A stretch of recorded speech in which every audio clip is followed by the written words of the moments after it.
सुप्रभात बच्चों।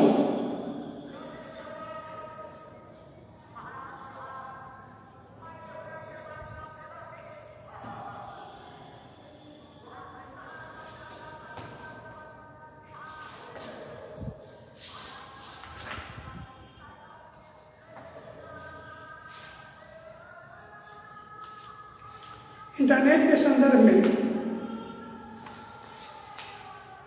आपको विशेष जानकारी मिल गई होगी, क्योंकि यह चैप्टर समाप्त हो गया है।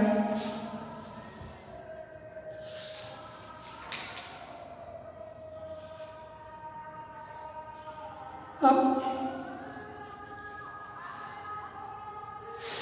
एक कविता है, भारत के नौनिहाल जागो।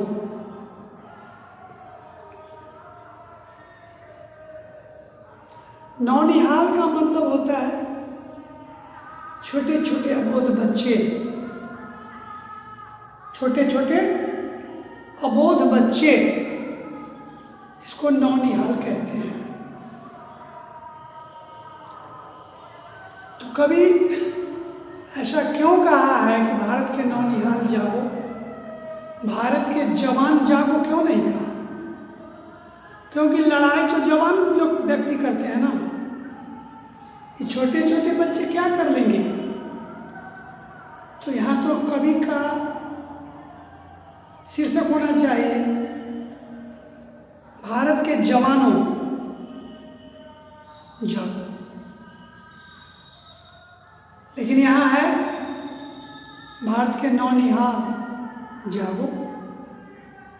तो इस संदर्भ में मैं आपको ये बताना चाहता हूँ, बच्चे का दिल और दिमाग बिल्कुल साफ पवित्र कोरे कागज की तरह होता है। बच्चे के मस्तिष्क में कोई गंदगी नहीं रहती है। और जैसे सादे कागज पर तुम अगर कुछ लिख देते हो तो उसकी अमिट छाप बन जाती है। फिर उसको हम कोरा कागज नहीं कहेंगे, क्योंकि उस पर बहुत सी बातें लिखा गई। उस कोरा कागज पर अच्छी बात लिखोगे तो अच्छा हो, बुरी बात लिखोगे बुरा हो। दोनों ही स्थिति में उस कागज का उपयोग हुआ।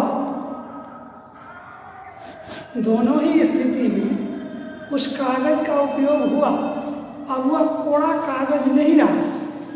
अंतर यही है कि अगर अच्छी बात लिखते हो तो कागज का यूज अच्छाई में हुआ, बुरी बात लिखते हो तो कागज का यूज बुरी बातों में हुआ, लेकिन यूज तो हो गया। तो जवान व्यक्ति के मन और मस्तिष्क में बहुत तरह की भावनाएं, बहुत तरह की बातें मन के अंदर में रहता है।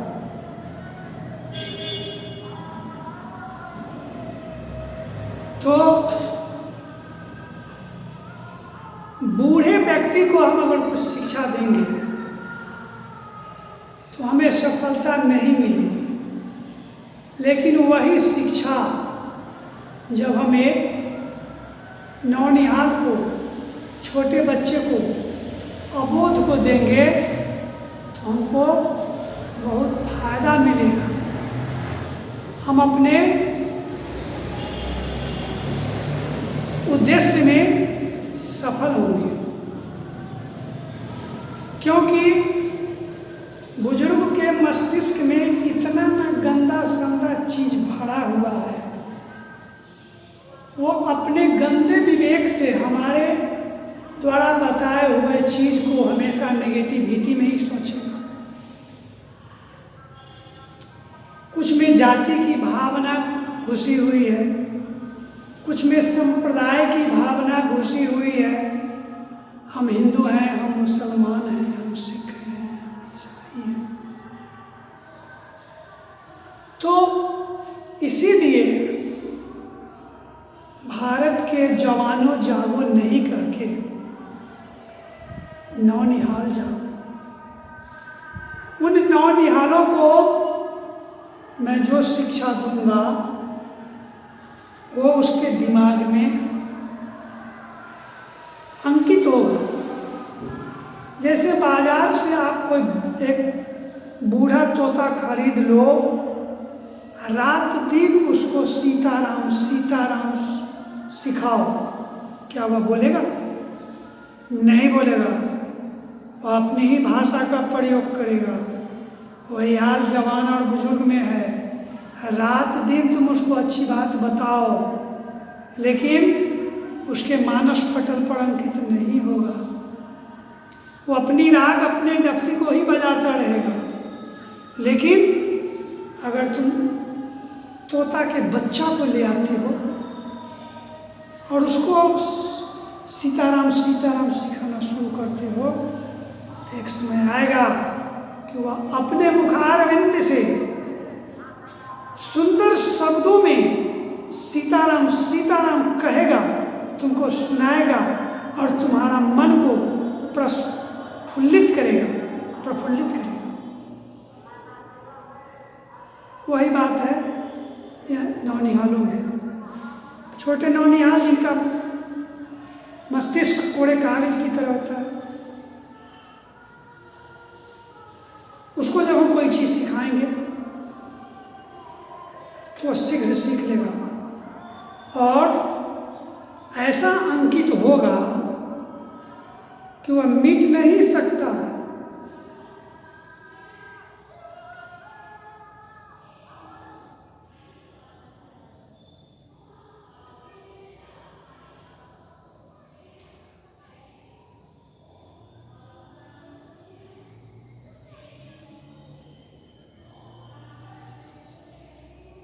तो आइए, इसीलिए नौनिहाल दिया है। आइए, भारत के नौनिहाल जागो, बदला है अब जमाना, प्यारे वतन को बच्चों विकास की ओर ले जाना। क्योंकि अब यह न्यू इंडिया है, यह नया भारत है, पहले वाला भारत नहीं है। अब यह घर में घुस के मारता है ना। हम बहुत सैनिकों को मरवा दिए, आज से नहीं 20 बरस से पाकिस्तान के आतंक से हम लोग त्रस्त हो चुके हैं। रोज हमें पाकिस्तान हमारे सैनिकों को रोज मारता था, कभी 10, कभी 20, कभी 2, कभी 4, कभी कितना हो। हम लोग मूक दर्शक के रूप में बैठे रहते थे। क्या यही हमारा नीति होनी चाहिए हमारी? वसुधैव कुटुंबकम कब तक? जब तक हमारे साथ कोई अन्याय नहीं करे। अन्याय का जवाब अन्याय से देना चाहिए, क्योंकि लोहा को लोहा ही काटता है। लोहा को कभी लकड़ी नहीं काट सकता। आज देखिए, जब हम उसका बदला लेने के लिए तैयार हो गए और कह दिए कि देखो पाकिस्तानियों, तूने मेरे हजारों सैनिकों का वध कर दिया, मृत्यु के घाट उतार दिए। और क्यों? निरपराधी, मेरा कोई अपराध नहीं है, फिर भी। तो भगवान महाभारत में कहे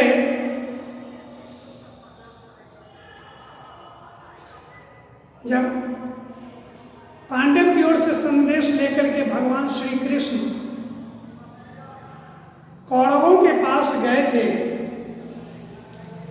कि देखो भाई, तुम्हारा ही भाई है, 5 भाई है, मात्र 5 गांव उसको दे दो, एक एक गांव का वह राजा रहेगा और उसी की प्रजाओं के बीच वह आराम से जिंदगी जी लेगा। बाद बाकी सारी प्रॉपर्टी, सारी दुनिया तुम रख लो। लेकिन जब लाख समझाने पर भी दुर्योधन नहीं माना और उल्टे हरि को बांधने चला, जो था असाध्य साधने चला। ईश्वर को कौन बांध सकता है? लेकिन वह पापी, वह मूर्ख अज्ञानी कहा गया श्री कृष्ण को बांधो इस पाए में। तब श्री कृष्ण को बहुत गुस्सा आ गई, तो चलते चलते वह कहते हैं, दुर्योधन अब मैं जाता हूं और अंतिम संकल्प सुनाता हूं, याचना नहीं अब रण होगा, जीवन जय हो या मरण होगा। वही जो है ना, मोदी साहब समझा दिए पाकिस्तान को। है पाकिस्तानियों, बहुत हुई बात, अब यह नया भारत है, अब मैं घर में घुस के मारूंगा, हम तो अपने आप में सही सतर्क हो जाओ। लेकिन फिर भी नहीं हुआ, क्योंकि कुत्ते की दुम में कितनों घी लगाओ, कुत्ते की दुम कभी सीधा नहीं हुई। वही है पाकिस्तान, वही है चीन। और जब हम घर में घुस करके मारे, इतना बड़ा दुस्साहस आज तक विश्व में कोई देश नहीं किया है जो मैंने साहस कर दिखलाया। बावजूद इसके अभी भी पाकिस्तान की रवैया नहीं सुधरी। तो एक होता है थेथर, एक होता है महाथेथर। ये पाकिस्तान और चीन जो है ना, महाथेथर है। मार दो। गांव समाज में ऐसे भी बच्चे तुमको मिलेंगे जो बदमाशी करेंगे, और जब उसको मारने के लिए जाओगे तो पहला ही कहेंगे कि देख लेना, सटोगे कि हम तुमको जो है मार के बर्बाद कर देंगे, तो भुड़की दिया तुमको। लेकिन उसके भुड़की में अगर तुम नहीं आया, अब बदमाशी किया जाकर उसको 4 झापट दे दिया, तो कहता है कि देखो बहुत खराब बात है, बहुत खराब बात है, इस बार छोड़ दिए हैं, अब अगर ऐसा करोगे ना तो वाकई तुम्हारा जो है सो कि हम बढ़िया नोच लेंगे। फिर गया, फिर मारा उसको 4 झापट। आगे देखो अच्छी बात नहीं है, बार बार तुमको हम समझा रहे हैं, तुम नहीं समझ रहे हो, मार देंगे तुम। फिर गया, फिर दिया 4 झापट। अब उससे कुछ नहीं होने वाला है, उसके पास वो आत्मबल है ही नहीं। तो वही हाल है चीन और पाकिस्तानियों का। तो हम यहाँ थे, प्यारे वतन को बच्चों विकास की ओर ले जाना है। अब हमारा ये जो वतन है, प्यारा सा वतन, इसको हमें विकास की ओर ले जाना है, अग्रसर करना है, क्योंकि बहुत से दुश्मन हम पर लगे हुए हैं। हमारे विकास को देखकर, हमारे उत्थान को देखकर लोगों को ये रास नहीं आती, चाहता है कि भारत फिर भिखारी बन जाए। इसके लिए हमें और आपको आगे बढ़ना होगा। आप अभी भारत के नौनिहाल हो, है ना? भारत के प्रति सोचो, कैसे भारत का विकास हो, उसके प्रति सोचो, है ना? और जब तुम लोग भारत के नौनिहाल भारत के विकास के प्रति सोचेगा तो कोई भी दुनिया की कोई भी शक्ति इसे आगे बढ़ने से नहीं रोक सकती। आज रहने दीजिए, आज इतना ही।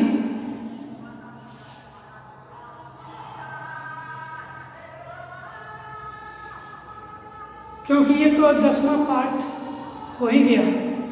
अब मैं इस किताब को पढ़ाने में ब्रेक लगाऊंगा। अब मैं किताब नहीं पढ़ाऊंगा, क्योंकि 5 के बाद 6, 7, 8, 9, 10 5 चैप्टर सिलेबस पूरा हो गया। अब वही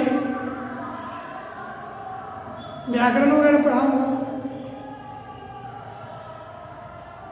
और क्या, व्याकरण पढ़ाऊंगा। तो कहने का तात्पर्य ये है कि हम जो बुजुर्गों को उपदेश दें उससे अच्छा है कि हम छोटे बच्चों को उपदेश दें। स्कूल किसके लिए बना है? छोटे बच्चों के लिए, बुजुर्गों के लिए नहीं। बुजुर्ग तो हमें को पढ़ाने लगेगा। तुम लोगों की जगह पे अगर सारे बुजुर्ग लोग बैठ जाएं विद्यार्थी के रूप में, हम लोग के ऐसे टीचर अगर पढ़ाएंगे उनको तो बात मानेगा? लोग नहीं मानेगा। पहले तो बैठेगा प्रेम से, क्लासे में खैनी चुनाएगा, खाएगा, लेकिन नहीं, गर्दन पर गमछा रखेगा। क्योंकि किसान लोग होगा, वो भी मान लो बर्दाश्त कर लेगा, लेकिन हमारी बात उसे रास नहीं आएगी। हम अगर सही बात कहेंगे, खड़ा होकर युद्ध करने के लिए तैयार हो जाएगा। अब कैसे बोल रहे हैं? ये बात नहीं है। तो स्कूल का निर्माण किया गया है नौनिहालों को पढ़ाने के लिए, छोटे बच्चों को पढ़ाने के लिए। आप नौनिहाल से ही आगे बढ़िएगा, 10th में जाइएगा तो आप में वो कुछ परिपक्वता आएगी और धीरे धीरे मेरे द्वारा बचपन में पढ़ाए हुए चीज अगर मैंने आपको सही से पढ़ाया होगा तो आपको इस मानस पटल से नहीं निकलेगा।